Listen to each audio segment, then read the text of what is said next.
This might be the perfect time of year to talk about managing overwhelm.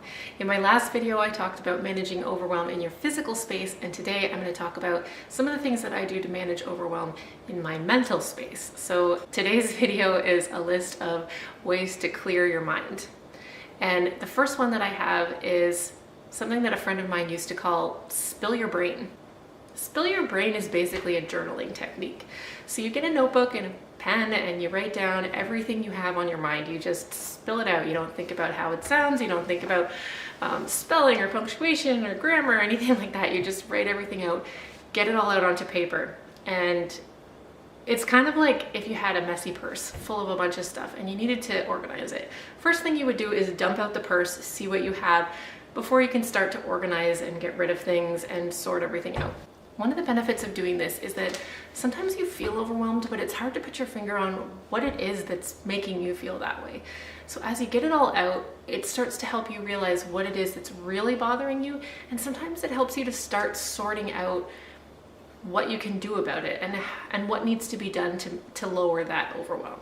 So the second thing on the list is perhaps an alternative to the spill your brain technique, or a method for starting a to-do list of how to approach what needs to be dealt with.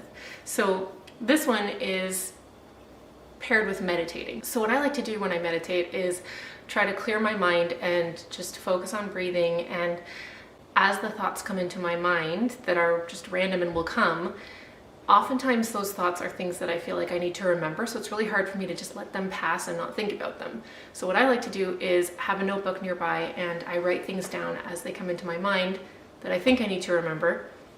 And once I get it written down, I feel like I can stop thinking about it and move on because I don't need to worry about forgetting it.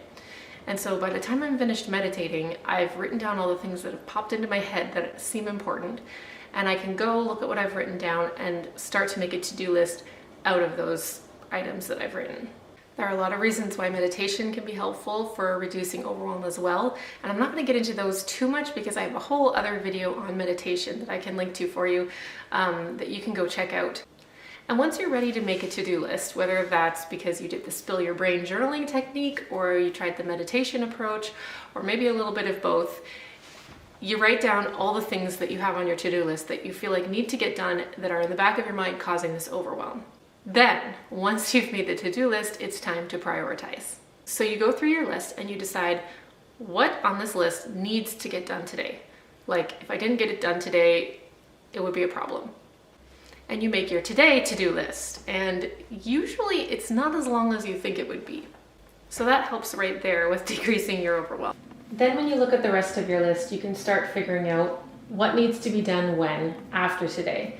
You can sit down and enter it all into your calendar, or you can leave it on a to-do list as something to look at for the next day and start tomorrow by looking at the list and saying, okay, what needs to be done today? And each day you just do what's most important and know that you've got a record of what needs to get done, so you don't have to stress about it or ruminate about it in the back of your mind, because it's written down, it's going to get taken care of. You know you're going to look at your list the next day and decide what's important for that day.